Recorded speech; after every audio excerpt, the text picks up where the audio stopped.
Hello, Commaful.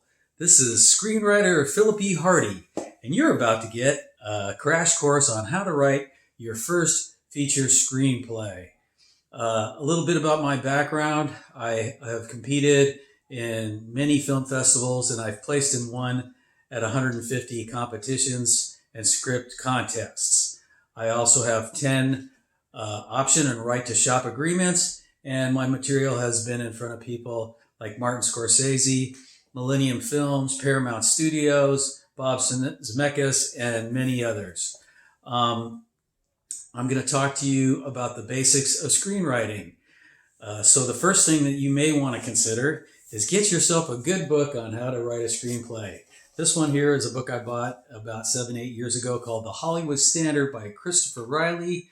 It's a good book on formatting basics, on how to set up slug lines, how to write good dialogue and action sequences, which is difficult for a lot of people, and also the dreaded parenthetical, which is overused by many newbie writers.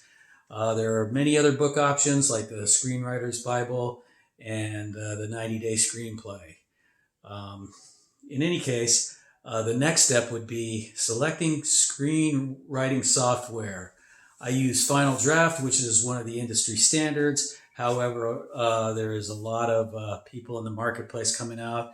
Movie Magic, Fade In, Writer's Duet, and an outfit called Celtics, which used to have free software available. I don't know if that's still the case, but free is always good.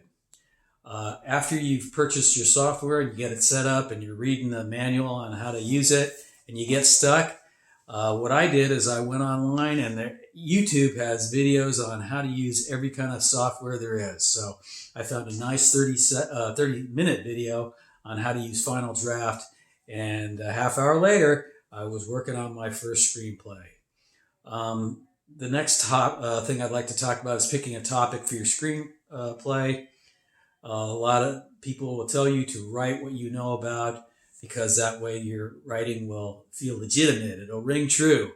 But I can tell you I've written many, many screenplays about topics I had no idea who the people were when I started off. I've written work for hire screenplays where somebody wanted a specific topic, such as the sexual slave trade in Istanbul. I didn't know anything about it. I watched the documentary, and whoopee, away I went. I've also written screenplays about Angela Davis, Charles Bukowski, and J.D. Salinger, as well as several other historical events. But in doing that, sorry about scratching my face, in doing that, you need to do your research so that you feel comfortable in navigating the topic that you're going to write about. That may require reading several books. Some people spend months researching a topic.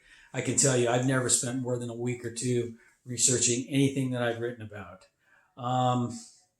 The next step would be screenwriting structure. You want to learn your basic formatting, and I like the 3-act structure. But when you're formatting a script, you have to learn about, like I said, slug lines and action and writing dialogue. But in using the 3-act structure, you have a nice foundation to do your work. If you want to break it down into pages, a 100-play screenplay would have 25 pages in the first act, 50 pages in the second act, and 25 pages in the third act. But things need to happen in all the acts of the screenplay. In the first act, you generally will set up the world of your lead character, your protagonist. You may introduce your villain, your antagonists. There's something called the Inciting Incident that transpires, and that's something that drives your character forward so that he wants to do something in the screenplay throughout the first and second act. For example, I wrote a sort of autobiographical comedy about myself as a musician, and the inciting incident happens in the first 8 pages of the screenplay, where I was kicked out of the house at a young age and then moved in with a fellow bandmate.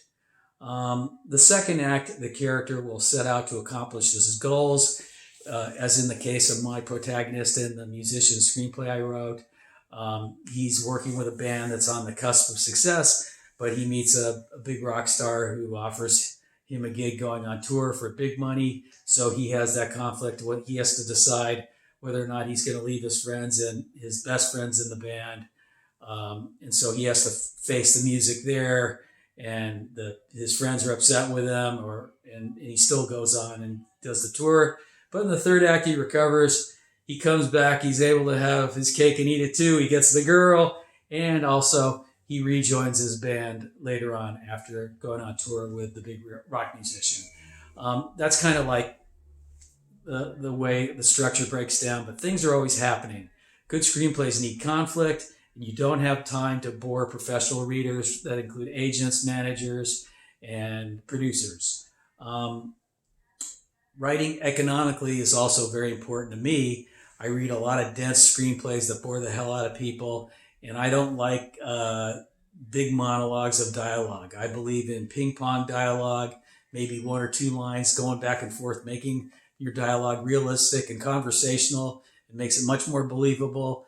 And my narrative is generally 3 to 5 lines should get it done to describe any scene. If you can get it done with less writing and more economic, well-chosen words, that should be your goal. But I can tell you, again, that professional readers appreciate a lot of white space on your script. And scripts, I can't tell you how many times I've had people say, man, your script was a breeze, man. It was an easy read. And that's what you want to hear. After you've written your first screenplay, you may find it isn't all that great, but don't be too daunted by that. Go out and get some peer reviews. Join some screenwriting groups. Facebook is a great place to do that. There are several other social media platforms. I think there's some of that going on Twitter. There's an outfit called Stage 32. But find readers of your ability and find readers that are better than you that want to help you. You may meet arrogant people that give you attitude, but you have to go through that early on, or you may get lucky and not go through that. But find people that are willing to help. They're out there, and you won't have to pay for that help that way. If you insist on getting professional paid feedback, make sure you do your homework on that and talk to your friends about who they've used. Personally, I've never paid for feedback in my life, although I have charged for it. Finally, endeavor to be original with your work. Sometimes that means coming up with an idea nobody else has had, but how many zombie and vampire scripts have you seen? But if you do it, try to come up with a unique twist, a unique selling proposition which makes your script special. I just had a guy send me a screenplay last week about a famous 19th century novel, and there's been 2 previous film versions of that novel that have flopped, which I presented that point to him and said, you have to tell the person you're trying to sell this idea to why they want to make this into a movie when there's been 2 flops of the same novel. Anyway, that's your crash course in writing your first screenplay. If you want to find out more about me, look up www.thescriptgymnasium.com, and I'll be happy to talk to you. This is Phillip E Hardy for Commaful. I hope you enjoyed this video. Thank you.